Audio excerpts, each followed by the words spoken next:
So in this lecture, I want to talk about what utilitarians would say about war, or at least to start thinking about it. Remember we had the ethics of war, two parts to it. If you want to use the Latin jargon, jus ad bellum, jus in bello. I don't care about the Latin jargon necessarily. Just know that one question is, when is it acceptable to go to war? The second question is, what is it acceptable to do? Or rather, you might say these are sets of questions, right? Because there's going to be a lot of issues for both. We are kind of focusing on two, because even though it's kind of second, it is probably a good place to start. Right? One is first, because before you do anything in a war, you have to think about whether you should go to war. But as a moral matter, I think two is an easier one to discuss and one to sort of get into this. All right. So remember our rules of war that are in the Geneva Conventions that are just sort of accepted by tradition. Two, must discriminate civilians from combatants. We have to have decent treatment of POWs and detainees, decent treatment of the injured and sick, no use of mala in se weapons. Mala in se such as atomic bombs, right? Which also violate number 1. Well, what would utilitarianism say about these rules? How important are the rules, and why if you are a utilitarian?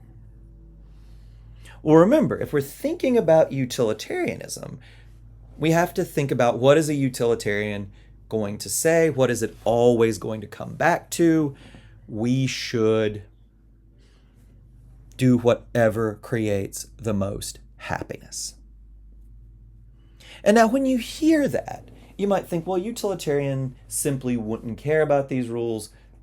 Do whatever creates the most happiness. Rules of thumb, usually killing civilians is going to create more unhappiness. But if it doesn't, go ahead and do it, right? Usually you should treat POWs and detainees well, but if there's a reason not to, then don't. So on and so forth, right? You also, though, I think if you're a utilitarian, it's not just case-by-case basis. Is the pain you might cause to others by violating these rules worth it to help your side win more quickly? You also have to think about, well, if you don't follow the rules, the other side won't, right? If we abuse POWs, if it comes out that we are treating German POWs horribly in World War II, well, they will treat our own POWs terribly in response. Or no use of mala in se weapons. Both the US and Britain were very careful not to use gas in World War II. Why not? Because neither the Nazis nor the Japanese Empire used gas, and we thought, well, at least part of it. Part of it is just this idea of the rules of war, you shouldn't break it. But there's also this consequence, tit for tat, right? If we use gas, they will use gas. You have to think about the response. You have to think about the wider consequences of undermining this rule if you're a utilitarian. A good example of this in the closing days of the war, as we're invading the Japanese home islands, some military planners, I think this was in Okinawa, it might have been another one, but I'm pretty sure it was Okinawa, wanted to use gas. The Japanese were dug in. They had a series of tunnels and caves. And the military planners were like, well, let's use gas.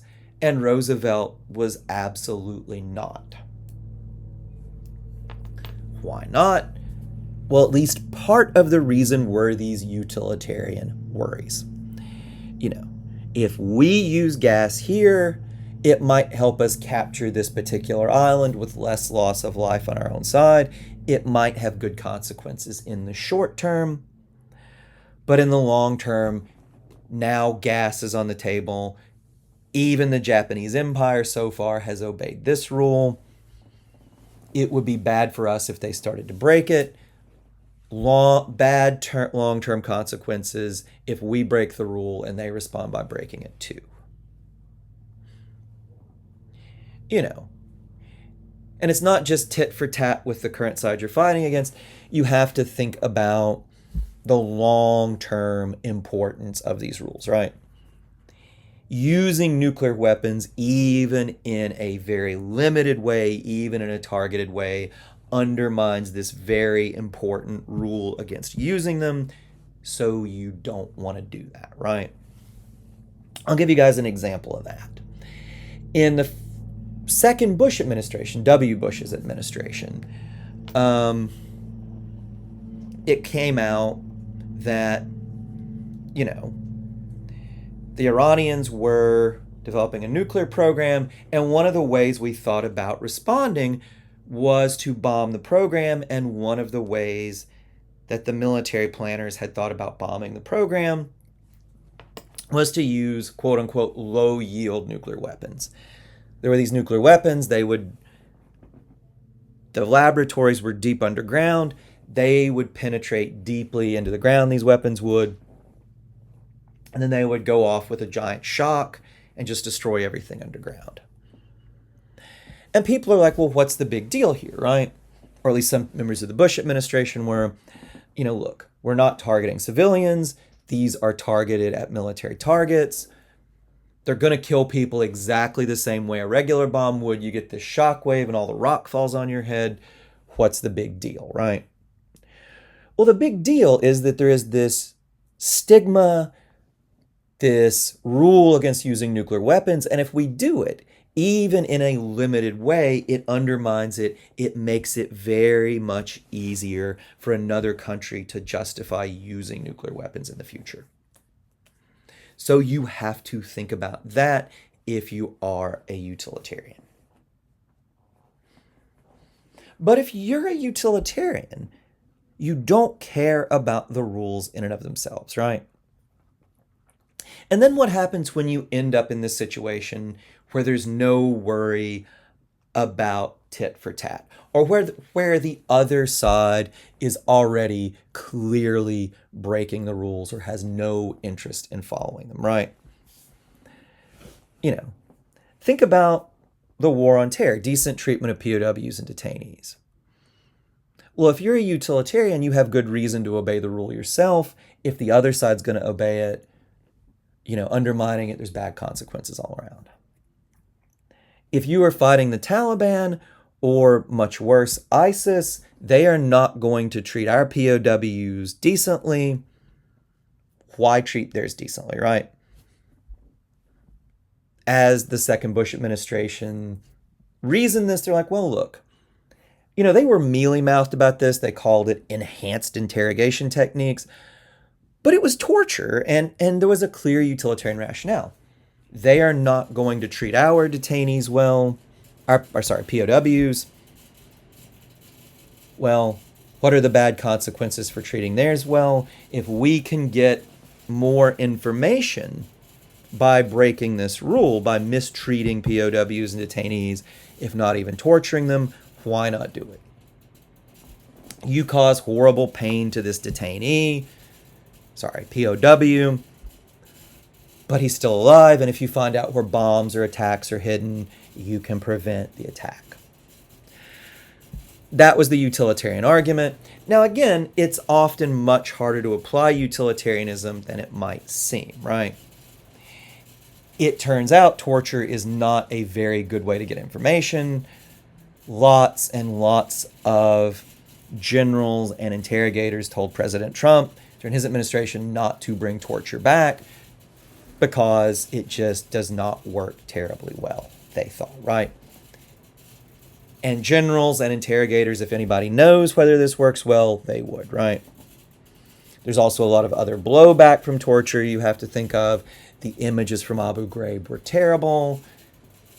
They no doubt indirectly did a lot to hurt our cause.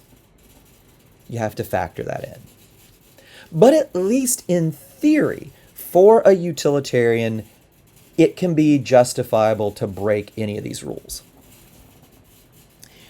You should be very, very cautious about breaking the rules of war, but there are cases where doing so is clearly right since it has the best consequences.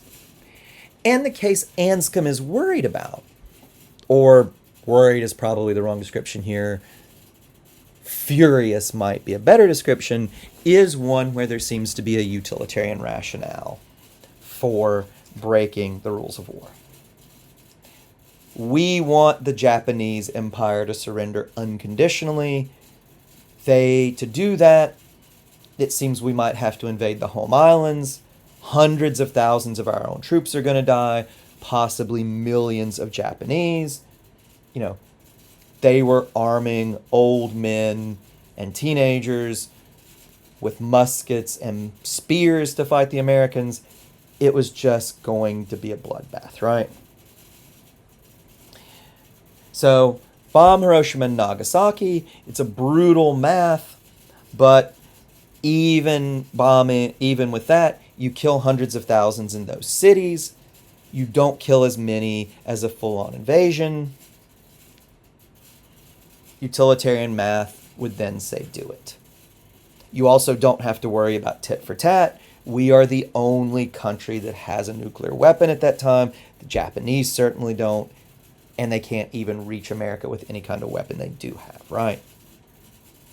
So there seems to be a very clear utilitarian rationale for doing this. Anscombe even grants that. I am not so sure that there was. I'm not so sure that this is necessary. Historians debate this, and even the people at the time debated it. It's interesting that the more conservative generals, MacArthur and Eisenhower, actually had a lot of hesitation to flat out opposition to using the bomb. They're like, maybe we don't need unconditional surrender. The more liberal side, the New Dealers, Truman and his planners, very much wanted to use and do this because they thought it was necessary to get absolute unconditional surrender from the Japanese. They're like, well, we have to get absolute unconditional surrender, basically reinvent this country's way of life so they're no longer a threat. MacArthur, Eisenhower, Stimson, they all said, well, we can probably get a negotiated surrender where they're no longer a threat without using a nuclear weapon. I think they might have been right. It might be that even under utilitarian justifications, using the nuclear weapon was wrong. I don't know. I'm not a historian, but let's assume, we'll grant this for the sake of argument, as Anscombe does, that using a nuclear weapon was necessary. Even so, Anscombe would say it's wrong. Even if this utilitarian argument is right, Anscombe would say it is outrageous. One, why is that? Well, you might say, well, because it breaks the rules of war. Well, okay, why are the rules of war important in and of themselves? Anscombe says, well, look, the rules of war are important so that we can say we are killing justly in self-defense and not simply committing murder. Murder for Anscombe is never okay, no matter what. And look, Anscombe gives an example that is, I think, brilliant and chilling, and it should be chilling, right? Anscombe says, look, this case shows you not just why utilitarianism doesn't work to think about war, it shows you fundamentally what is wrong with utilitarianism.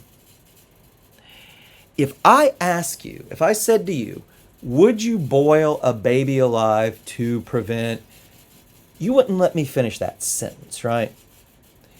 No matter how terrible the scenario I presented to you that we were trying to prevent by boiling a baby alive, I think most people would be like, good God, no, why are you even asking? You are a psychopath, right? Some things are off the table no matter what. The utilitarian cannot say that. What a utilitarian can say is, well, usually no. It's hard to imagine a case where doing it would be, but... And if that strikes you as deeply off, well, then you're not a utilitarian, right? Well, how does this apply to Hiroshima and Nagasaki? Well, think about what happened there, right? It's not as though we boiled one baby alive. It's like hundreds, thousands of children were killed by something very, very akin to being boiled alive, right? Women, old men, prisoners of war, people who were not soldiers were killed in this horrible way. And if you would not say, boil a baby alive to prevent X horrible case, how can you say, drop the atomic bombs on Hiroshima and Nagasaki because it saves more lives on balance? If you wouldn't say that, you are being inconsistent. And if you wouldn't say that, if you wouldn't say that, but you say drop the bombs on Hiroshima and Nagasaki, you are being inconsistent. And Anscombe says if you do want to say that, you should admit two things. A, utilitarianism is just wrong, especially when we're thinking about the rules of war. And B, these bombings were morally wrong. Now, maybe you can be a utilitarian. Maybe you can justify this in utilitarian terms, but you have to bite the bullet in a very uncomfortable way and say, yes, it would be okay to boil a baby alive if. If you do not want to say that, I think you are stuck on the hook that Anscombe throws out here. Okay. So having said that, how do we want to think of these rules of war? If utilitarianism doesn't support the rules of war, and if we think the rules of war are important, because violating them, when we really look at it, looks like an atrocity, it looks like a crime, well, how do we account for them? The traditional way of accounting for them was in terms of natural law theory, which I brushed on. Anscombe is a devout Catholic. She very much thinks in terms of natural law theory, but natural law theory very rooted in religion that might make it unacceptable for a lot of us, right? Well, it turns out that Kantianism actually provides a pretty good way of making sense of these rules of war. It also gives us an approach for the question about when it's acceptable to go to war. So we will talk about both of those with Nagel's article. We'll also touch a bit on what utilitarianism would say about the first question, which we haven't talked about yet, when is it acceptable to go to war, as well as how a more Kantian theory would answer that. Now, one thing you guys are going to notice is that Nagel never mentions the word Kantianism. He talks about absolutism. I think, though, that Nagel pretty much means Kantianism, and if you were to go in and edit the document and find replace every time it says absolutism with Kantianism, you would not change Nagel's meaning one bit. The theory he is working with is very, very recognizably Kantianism. So keep that in mind. Absolutism basically just means Kantianism. Absolute just means Kantian in Nagel. All right, so we will start on that in the next reading and then the next lectures.